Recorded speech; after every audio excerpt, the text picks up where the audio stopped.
Welcome to the Eddie and the Heel Show Pro Wrestling YouTube channel. Yes. Monday Night Raw, Friday Night Smackdown, an NXT Minute Yes. with my main man Ed. Yes. Welcome to the show. Excited. Some more Monday Night Raw on Netflix last night. But let's break down Friday. Smackdown. What did you think, my man Ed? It started out great. We had Paul Heyman open up the show. We had talk about the tribal chief, Roman Reigns, Roman Reigns, the man. the OTC. And then you had Jacob Fatu, and you had Kevin Owens, and you had a brawl all in one segment. Oh. And that was a great segment. Fatu, Tonga, Jimmy Uso, Cody and Kevin, nonstop. When is it going to end? I don't know. Hopefully it's Saturday night's main event once and for Saturday all. night's main event. Which is coming up, so that should be That's what Hulk Hogan said. The infamous Hulk Hogan. Yes. Now, wow. But we'll talk more about that later. Mm-hmm. What a way to start off SmackDown. Paul Heyman coming out, talking about the tribal chief, reclaiming his Ulafala. Yes. Right? Where has Solo been? That's the other question. The question is, Solo is actually going to be on this Friday's SmackDown. Is he? Yes. Well, we're He's looking forward back. to that. The return of Solo. Yeah. Well, that's what I'm interested to see. What will be of the new bloodline? Is there a new bloodline still? Will Solo acknowledge Roman Reigns? What is the plan? Anybody knows at this point. So, Very like I interesting. said, some more of the Cody Rhodes, Kevin Owens drama. Yeah, we'll talk more about that. In wrestling action, we started off with Michin versus Chelsea Green. Break it down for us, brother. Great match. Great fight between those two. Those two of their offenses were very great. But Chelsea Green, yes, did pick up a victory. But who's going to be the next one to challenge Chelsea Green after Michin? For that U.S. title? Yes. Women's title? Yes. Who's going to be the next challenger to Chelsea Green? Who's it going to Hopefully they'll have a fatal four-way this week. Hopefully they'll have something to determine who's going to be the next challenger. Because I know Michin really wants this title. Because she hasn't won a match. Well, So can't always get what you want. who's going to be her next challenger? Who's going to be the next challenger for the women's U.S. title match? We shall see. We shall see. In tag team action on SmackDown this past Friday, we had Los Garças, Angel and Berto versus the Pretty Deadly Dudes. Pretty deadly. Yeah, they're Pretty pretty boys. They're pretty deadly, all right. Yeah. The Pretty Deadly stink themselves right out of that arena. What is going on? What is going on? But great action. Los Garças versus Pretty Deadly. Angel and Berto pulling off the victory. What did you think about that match there, Ed? It was great. I mean, you got Pretty Deadly, who really hasn't done nothing since being on the main roster. They're not coming up with anything that's connecting with the crowd, I can tell you that. I think that's pretty accurate. I mean, that flamboyant gimmick is really not connecting with anybody, and everybody's just like, really? Like, Yeah, I don't know. Apparently they connect with some people, so just not with this crowd. So whatever the gimmick is, Los hey, Garzos. if you feel comfortable with it, keep going with it. Whatever Los Garzos' gimmick is, I really don't get that either. I don't get their gimmick and what they're Yeah, I trying to think there's portray. a lot of. I think a lot of these people need to find They need the to find defining moments of their. They need new wrestling. gimmicks that actually connect with the crowd Yeah, on a well, level. you remember this, but back in my day, there was always those wrestlers who were just there to take the beating. You had the Hulk Hogan's, you had the Andre the Giants, and you know, Greg the Hammer Valentine, like all these old school guys, and they would go against Mike Jones or Paul Smith, you know, like some guy who would just take a beating. You know, and now it's like I think that these two are just the just those wrestlers who were there to take the L's and be happy. So, um, Los Garza's pulling out that victory. Angel Umberto. Listen, it's not about the wrestling. The wrestling is phenomenal. It's just uninteresting. I mean, we know this. Wrestling in a whole, it's not just about the action, it's about the drama, it's about the storyline. So for me, and for my man Ed, it's about that. It's about the whole entirety of wrestling, professional wrestling as we know it. From the times before Vince McMahon to the times of Vince McMahon, and that the change of the guard and the way things were done, and now to this new WWE and new wrestling organizations. With saying that, let's move on. Another match between Shinsuke Nakamura and LA Knight. Again, obviously two high profile, highly skilled wrestlers. LA Knight, obviously, in his own right. Shinsuke coming back with his new persona. And what do you think about that match? No contest. Bloodline coming out. What did you think about that? It was just, I mean, I feel like with Shinsuke and LA Knight, they need to be either moved up to the world title picture or in a bigger championship feud, personally. Is that what you think? That's not what I think. So, tell me about the match. Great overall. Boring because you had the Bloodline come out, of course. That's nothing new. That is interesting. Why the Bloodline did come out, the new Bloodline. Yeah. Why they come out? Why did they come out? And well, remember, LA Knight has been talking like messing. I don't know. I guess he messed with Jacob Fatu or somebody in the Bloodline. Well, I'll tell you what. Jacob Fatu is probably the last guy that I want to start a fight with. That dude's big. Yeah, he's a monster. He's a high flyer. He can do it all. So impressed by Jacob Fatu. Special talent. I'm hoping he's going to break away from the Bloodline and go on. That's the question. That's the question. That's the $1 million question. What's going on with the Bloodline now? You know, so excited to see what's going to happen with them. Yeah, so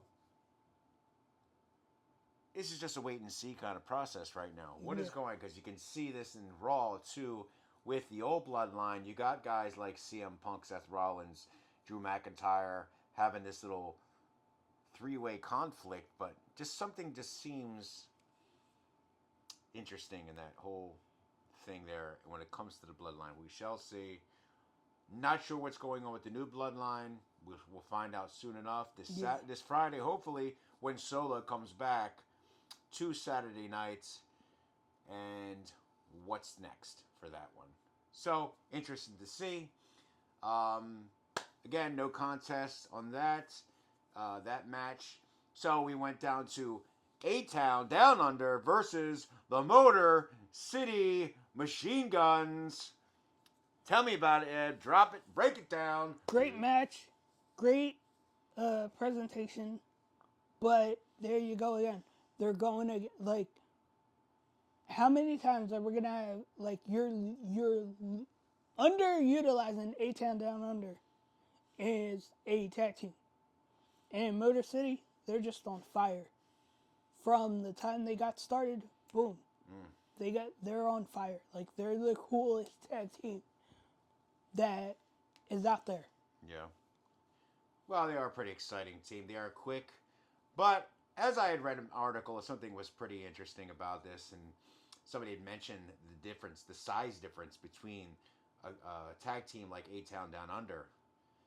Size difference versus a smaller tag team, but high-flying, very fast, technically sound Motor City Machine Guns. And in this one, speed and technique overcoming the power of a tag team like A-Town Down Under. It just goes to show you, sometimes, your technique can beat size. So, um, yeah, good match. I'm still wondering what what's going on with Motor City Machine Guns. And they win the title, then they lose the title. Now where are they at in the line of who's up compared to who the DIY, the new tag team champions? So be interesting to see. Seems like Motor City Machine Guns are moving on to another. With all the other storylines that just keep on continuing and continuing and continuing, it is surprising to see that the Motor City Machine Guns are moving on and still don't have that same beef with DIY. Yeah. Or maybe they do. I'm not really sure, but it's just interesting that there's not a continuation of this whole DIY Motor City thing. So,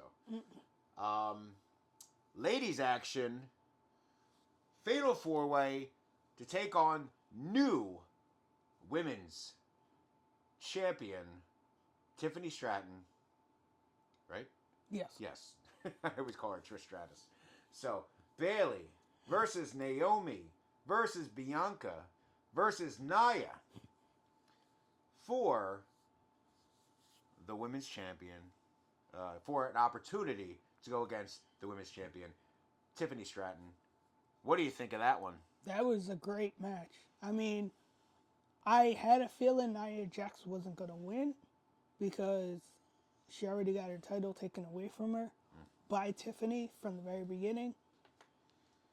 And Naomi and Belair, like, those, they were all, it was a mess. And they already got enough crap going on with who took out, what's her name? Jade Cargill. Yeah. That still hasn't gotten solved. Yep. Hopefully that'll eventually get solved. But Bailey, honestly, congrats. You're a great wrestler. Bailey with bringing out the win. She did great. Bailey, we saw her last night at Monday Night Raw on Netflix. In so she's California. ready. She's ready. Has Bailey's been a title holder before, correct? Yeah. Yeah. Yeah, so, that's nothing new. Yeah, so... Because remember she won the Women's Championship back in the day? Like when she was the Hugger? She had the Women's Championship then too. So. The Hugger? Yeah. She was the Hugger. Mm-hmm. She would just go hug everybody? Mm-hmm. Interesting. That was her gimmick. Did not know that. Wow, I'm behind on the times. So, to wrap up SmackDown, we had Jimmy Uso and Cody Rhodes taking on Fatu and Tamatanga, Jacob Fatu, Tamatanga, and of course, Kevin Owens getting involved, like usual, when it comes to Cody Rhodes. It is interesting. With all these things going on, when you got guys like Seth Rollins and McIntyre, and then you got Jimmy Uso, Reset, Kevin Owens, and some of these other wrestlers that are looking to take out Bloodline. And now you have the new Bloodline guys who we don't know what's going on as far as, is there still a new Bloodline? Or is it just the original Bloodline now and the new Bloodline has disassembled because of Solo losing to Ulafala? So like we have a victory of Fatu and Tama basically taking out Jimmy Uso while Kevin Owens basically is going against Cody. So, which you kind of knew was going to happen anyway, because that's just, it's just strange. It's also strange seeing Cody Rhodes taking the side of the Bloodline given history. So, and that's the thing that's pissing off Kevin Owens pretty much.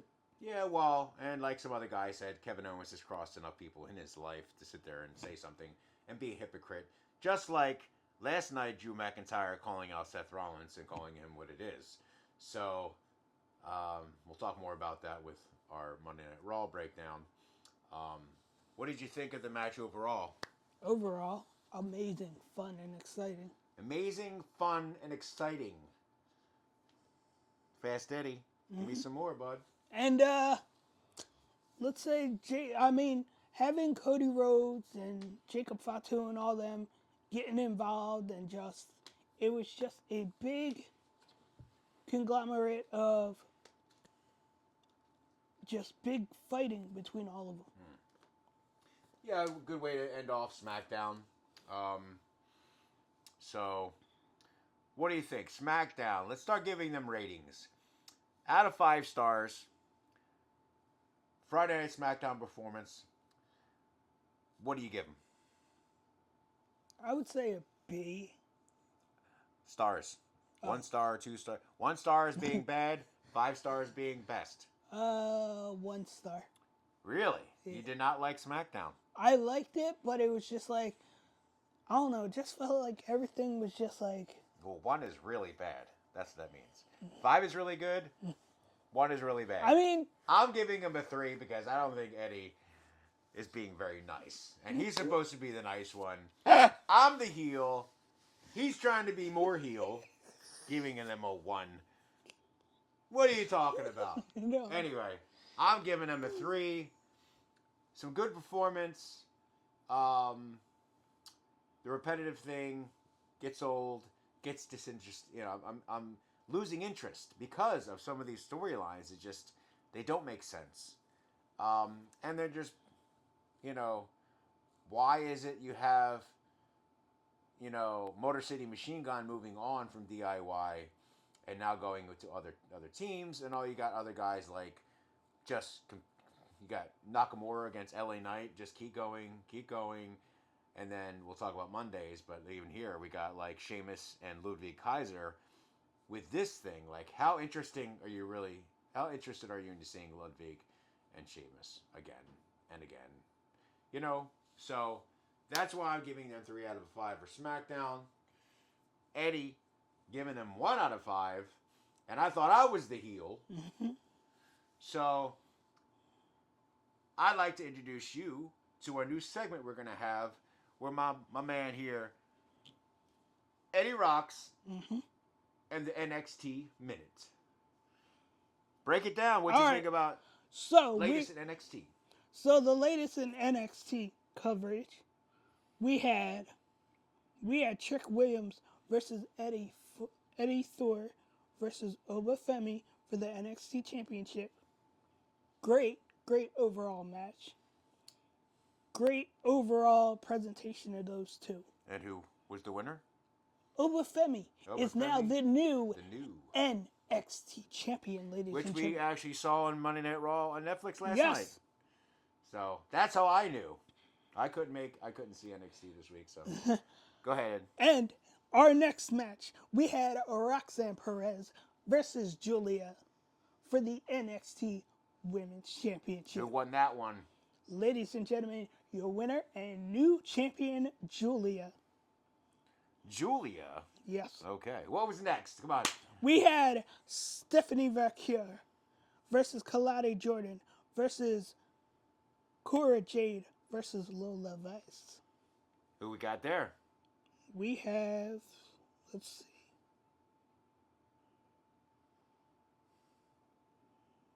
We have your winner is Stephanie Vaquer.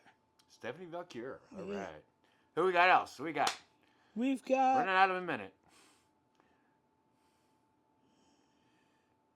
Come on, Eddie. We got 1 minute. All right. Running out of time. We got Shanti, Gigi Dolan, and versus Tatum Paxley and Fatal Influence, which Gigi Dolan and all them won that match, Nice. which was great.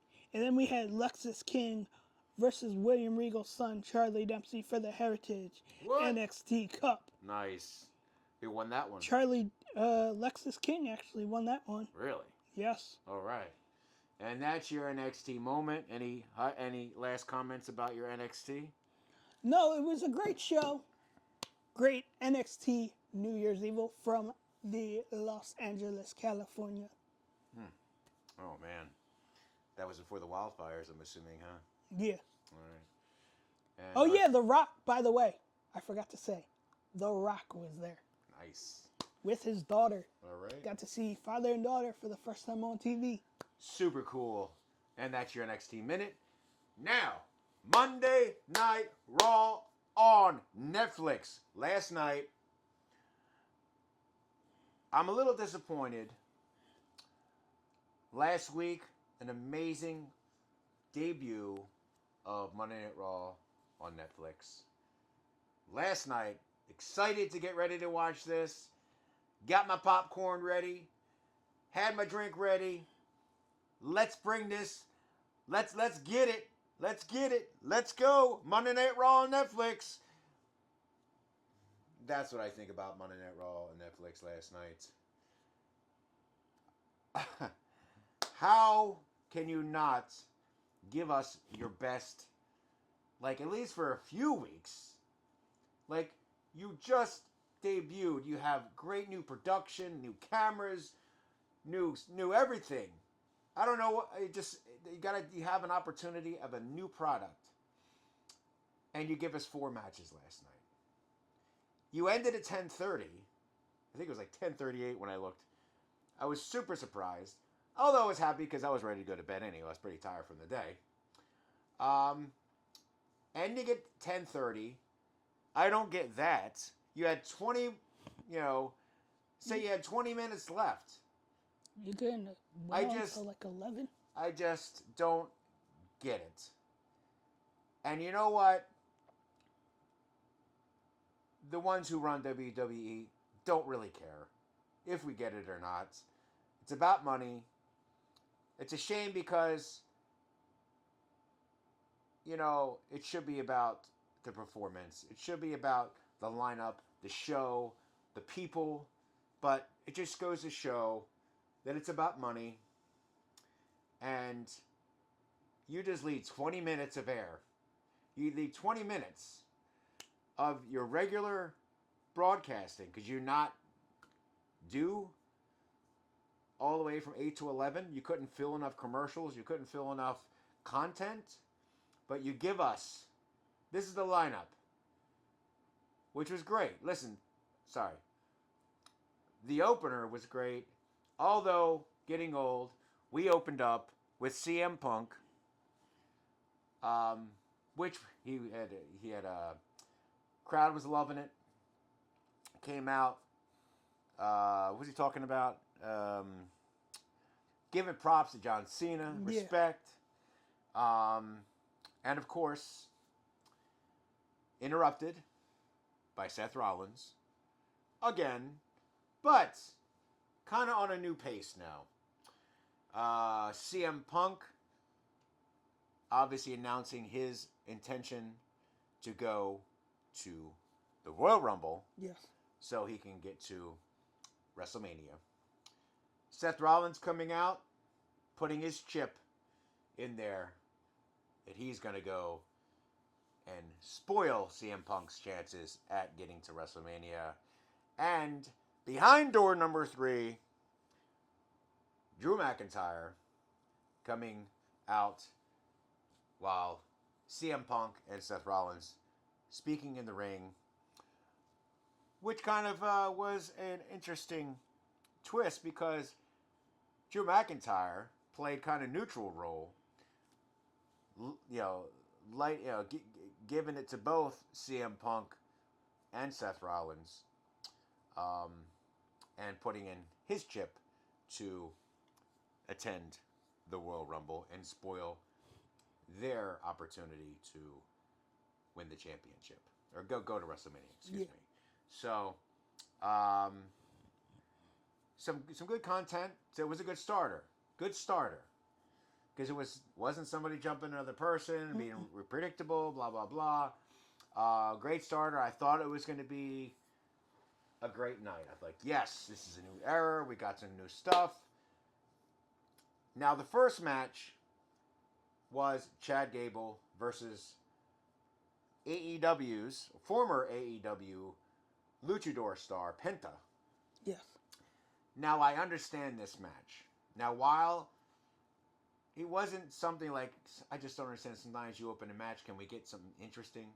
Now, it was interesting on the level that Penta, I think they're Mexican descent. They were in California. Obviously, the tragedies that are going on uh, with everything, the wildfires in Los Angeles, and probably some of his family um, maybe displaced. Very emotional time. So I understand and appreciate the debut of Penta taking on Chad Gable. Um, so I wasn't disappointed. I thought it was purposed. And Penta, wow, just an amazing athlete. Yeah. A little bizarre. I call those luchadors are all pretty bizarre. Awesome athletes. Um, I'm always interested in the history of the Mexican wrestlers and the luchador lifestyle, and it's pretty neat. Um, you know, yeah. So really uh, technical match, a lot of great movement and all that Yeah. stuff, and typical luchador. Great stuff. Great match. Somewhat interesting, but I think it was more about um, an emotional time for everybody, especially in California. What did you think about the Chad Gable It was great. at the? I mean, I understand the wildfires out in the West Coast that are burning and going on. And but yeah, it was great just to have Penta out there to celebrate with the fans and Mm, just to get everybody's mind off of what's happening in California. yeah, his family was there. And his daughter was crying. Everybody was just so It was just so yeah, emotional. It was very an emotional. emotional night. Yes. So, really cool Penta debut and getting his first victory against a very formidable opponent Yes. uh, with Chad Gable and American Made. Um, so, congratulations on your first victory, Penta. Be pretty interested to see what's going on with you going forward. Um, isn't LWO part of Monday Night Raw? Yeah, that was the other thing I was hearing. They were like, "Oh, why don't you put Penta with the LWO?" Hmm. Why would you do that? Well, I mean, I mean, yeah, that it would makes be sense cool, though. but But I don't know. We shall see. I mean, if you have the LWO, what goes to say that you can't have the NWO? true. You know what I mean? Was it this, right? It was Yeah. this. Yeah. The Wolfpack. Which brings me around to break up a little segment of this here with the matches. Watching the promo for Saturday I'm gonna night's go main use the event. bathroom. And we'll be right back with Eddie. So, my case, we have Hulk Hogan giving the introduction.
All I know is that there is a prospect of Scott Steiner's son coming to WWE. You obviously have Braun Breaker, the son of Rick Steiner. And although Rick Steiner was not part of the NWO, He is still a Steiner, regardless of name. And we shall see. So I was talking about Hulk Hogan and turning heel and representing somebody in the current roster going forward. Yeah, that's actually going to be So cool. that'll be very interesting. More to come on that. We're all going to wait on this. Yes. Next matchup. This is where they started losing me. Sheamus against Ludwig Kaiser again. Now, while that is not a bad match, Ludwig, very skilled, deceptive, tricky, nasty, always trying to, you know, do what he needs to do to win a match. And you have, obviously, the giant, Sheamus, usually just destroying people right in front of him. But how long is this rivalry going to go? And what about this that is what is interesting about this Ludwig Sheamus thing? Sheamus obviously holding multiple titles. I don't think he's never. I think he never held the Intercontinental, right? That's the only one he's talked about that he. But he's really been a world champion. Yeah. You know, so it's like, okay, is that what you're chasing? Because obviously, you saw at the end. I mean, Sheamus pulling out the victory. Yeah. And at the end, having a stare down with Braun Breaker, who was in attendance but not wrestling. So, what is the end game here? Are we going to see another Sheamus versus Braun Breaker, in which Ludwig gets? I mean, what is going on? Does Sheamus finally get his opportunity to get to Intercontinental? Does that now bump Braun out and give him the opportunity to move up and take on somebody like the heavyweight champion? Because obviously, Braun Breaker is becoming a very popular superstar in the WWE. So, very interested to see what's going to happen with this. Braun Breaker, will the Steiner, his cousin, Scott Steiner's son, come? Will they become a tag team like Rick and Scott Steiner back in the day? The Steiner brothers. This is the Steiner cousins. What's going on with that? Maybe I'm speaking way too far ahead, but Sheamus, Ludwig, any comments on that match? No, but I think this is going to lead to Sheamus winning the Intercontinental Championship, and not only that, it will have Braun Breaker move on to a bigger and better challenge. I feel like. Yeah. I feel like that's where they're trying to get the Intercontinental Championship off of Braun Breaker, so he can move up into the world title picture, like his dad did, and go against Gunther, because there's been talk of Goldberg coming back and going after Gunther again, and it's like, do we really need to see Goldberg back in a ring? Like, why are you? I want to see Goldberg back in a ring. Why wouldn't you want to see Goldberg back in a ring? Because he's gonna destroy like he did before the Fiend, and he's gonna destroy and probably take what's his name, Gunther's world title. I don't know. We'll see. I haven't heard those rumors, but if you got those rumors and you hear it, so we'll see. But there hasn't been talk of it since then. Oh. I mean, there has been talk, but it's not like, oh, he's officially coming back. Yeah, I definitely see something going on where somehow Braun, perhaps Ludwig double crosses. I don't know. Maybe he interferes and Sheamus gets the win by disqualification, or I'm sorry, but I think Ludwig possibly costs Braun Breaker. But the problem here is, like, it doesn't make any sense. It's not interesting. And where's Braun Breaker? Is he healing up? Is he injured? We did see him in attendance, but obviously, maybe he's just taking a break. I don't know. So, in ladies action, this is for the Intercontinental Championship. We had the ladies in action, Lyra Valkyria versus Dakota Kai from Damage Control. What did you think? It was Break it down. it was weird because they both were baby faces in that match, which I noticed Mm-hmm. because I guess all the crap that Dakota Kai was going after Damage Control or whoever she was going after in the very beginning with Damage Control, and they were going after Fatal Influence or whoever it is. It seemed like now this was like a babyface match between Yeah, those I two. mean, obviously they embraced at the end of the match. There wasn't no, oh, I'm gonna beat you up after the match. Yeah. There was more like, congratulations. Yeah, I mean, we have seen plenty of those heel versus heel or face versus face. So great match between the ladies. Really good action. I was really surprised. To see the women is just Yeah. outstanding. Yeah, some of these ladies just gotta have that action. I mean, I think these are really two good wrestlers. So, Lyra, the new Intercontinental Women's Yeah. Champion. So, congratulations to her. Um, yeah. So, a decent match. Honestly, they're finally pushing somebody, like, because she's been, like, what, lost a couple of matches here and there. She was on main event and not really doing anything. Lyra? Yeah. Yeah. Well, They're that's the finally thing. It's pushing like, her. yeah, I mean, that's the thing that really gets me. It's like these rostered people. It's like, who are the ones that are interesting? My wife was watching with me, and she loved the feathers and the eagle, like the big Yeah. feather thing that Lyra Valkyria Yeah. came out in. So she instantly liked her. That's who she chose that was going to be the winner. And my wife doesn't really watch wrestling. Well, actually, she does more now. She used to watch a lot of wrestling with me during the Attitude Era. And, when you're a father and husband, sometimes things change and you lose contact. So I am back to watching WWE again. And, it's a whole new WWE. So compared to the Attitude Era.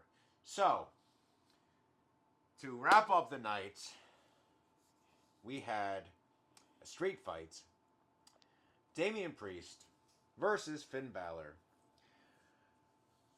Is this the end of the feud between Damian Priest and Finn Balor? What do you think? I honestly don't know. And there's so many because you see the Judgment Day coming out there last night, helping out Finn Balor, and then you've got the War Raiders coming out to help Damian Priest, and just a big mess. Hopefully it's the end. Who knows? Because I noticed something in that match. And when he went for the coup de grace, I noticed his back got hurt when the table broke more than Damian Priest got hurt. Yeah. Because it seemed like he cut his back on that table more than Damian really got hurt through it all. Yeah, he did seem like he. Speaking of that, it makes me think about the Lyra Valkyria versus Dakota Kai. Did you see the suplex that she did off of the side of the ring? Yes. And they both landed on the floor? Yes. That looked like it was painful. So, sorry to go back on the previous match. That was probably one of the most gnarly moves I've seen in a while. That suplex, they looked like they both landed straight. They both were in pain, just like the Damian Priest Finn Balor when Finn came down with the coup de grace and possibly landing awkwardly. But we always know, think about the Hell in a Cell. Was it Hell in a Cell? What was the one Survivor Series one we just watched? Was that Hell in a Cell? Yeah. I think so. Where they all were in the double ring? Yeah, that was the War Games. War Games, sorry. So, when you had Jimmy Uso breaking his foot, you had, or big toe, you had Jacob Fatu. Jacob Fatu blowing out his, the Tonga, one of the Tonga guys, blew out his bicep. You had just people getting injured. So you never know what, obviously um, some great athletes, um, great choreography, great. Uh, but like when you see this, sometimes when you see somebody fall awkwardly, and it did look like when I watched him do that coup de grace to him on that table, and to watch the awkward fall and him to be in pain, you're like, I wonder if he's actually in pain. And he looked like he hurt more than Damian Priest did. So, And that's the funny thing. They do, like, I was looking at that YouTube thing where it talks about the tap out corner, where it talks about how they communicate with their wrestlers to be like, hey, are you okay? Like, they do kind of check on each other. yeah, of course, yeah. Yeah, I mean, so I mean, none of them. They all want to continue throughout the year. Nobody wants to get hurt, and that's why I see these when he saw guys like Braun Breaker in the crowd, and I can't even remember who they all spoke. As they show everybody else. Obafemi was there. Obafemi with his new champion. They showed Bailey. So I mean, I know that they're giving some of these people some rest, but you have so many people in the roster. Little disappointed by the lineup on Raw last night. Wasn't horrible. Production has been great. I love the new production, the new camera angles. The drone. Yeah, even like the Raw on the ring apron, like everything production wise, aces. So I'll give it up to Netflix and WWE, but little disappointed in the lineup. Little disappointed from 8 to 10:30. You only had time for 1, 2, 3, 4 matches. A whole lot of talk. I know Penta took up a little time on his after beating Chad Gable. Because he wanted to do that talking. And of course, dedicating to his heritage and dedicating to these wildfires, which everybody's much appreciated. Firefighters in Mexico, all around the U.S. and Canada helping out. None of our New Jersey firefighters got invited to go up there. It's on the other side of the country, so they're trying to get this stuff done now. So, and there's probably is some people that flew out from New Jersey to help out. So, regardless, Monday Night Raw, I'm gonna give them a 3 out of 5 because last week I gave Monday Night Raw on Netflix a 5 out of 5. Because they pulled it off off the bat. They pulled it off. I was hoping for another 5. I'm giving them a 3. But then there we go again. SmackDown a 3, Raw a 3.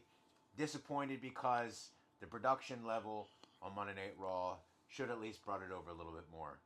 The most interesting thing about Monday Night Raw last night was the opening segment of CM Punk, Seth Rollins, and Drew McIntyre.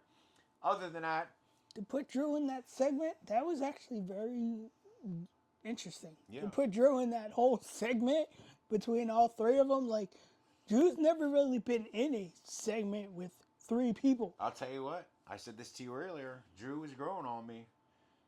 Drew McIntyre. He may be going to SmackDown, from what I've heard. I know. I don't care where he's going. He's but his role is right. This right transfer window is kind of weird because you still got rosters going back and forth. Like, what are you doing? You still got these rosters going back and forth. Yeah. Like, you're sitting there saying, "Oh, they're separate brands." Not if they keep going back and forth. You're doing the same stuff you did on the USA Network. You're not really changing. Like, I don't see how Netflix is putting up with this. I don't know. We'll see, man. So, Friday Night SmackDown, Monday Night Raw, 3 out of 5 on my side. NXT, thank you for your NXT minute there. I know.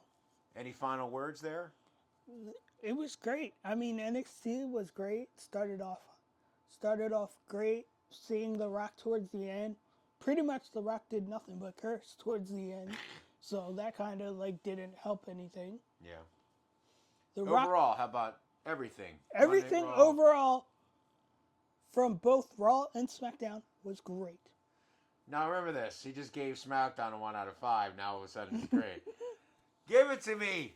Give it your honest face description of all of this. Very nice. He's such a nice guy. I know, I can't help it.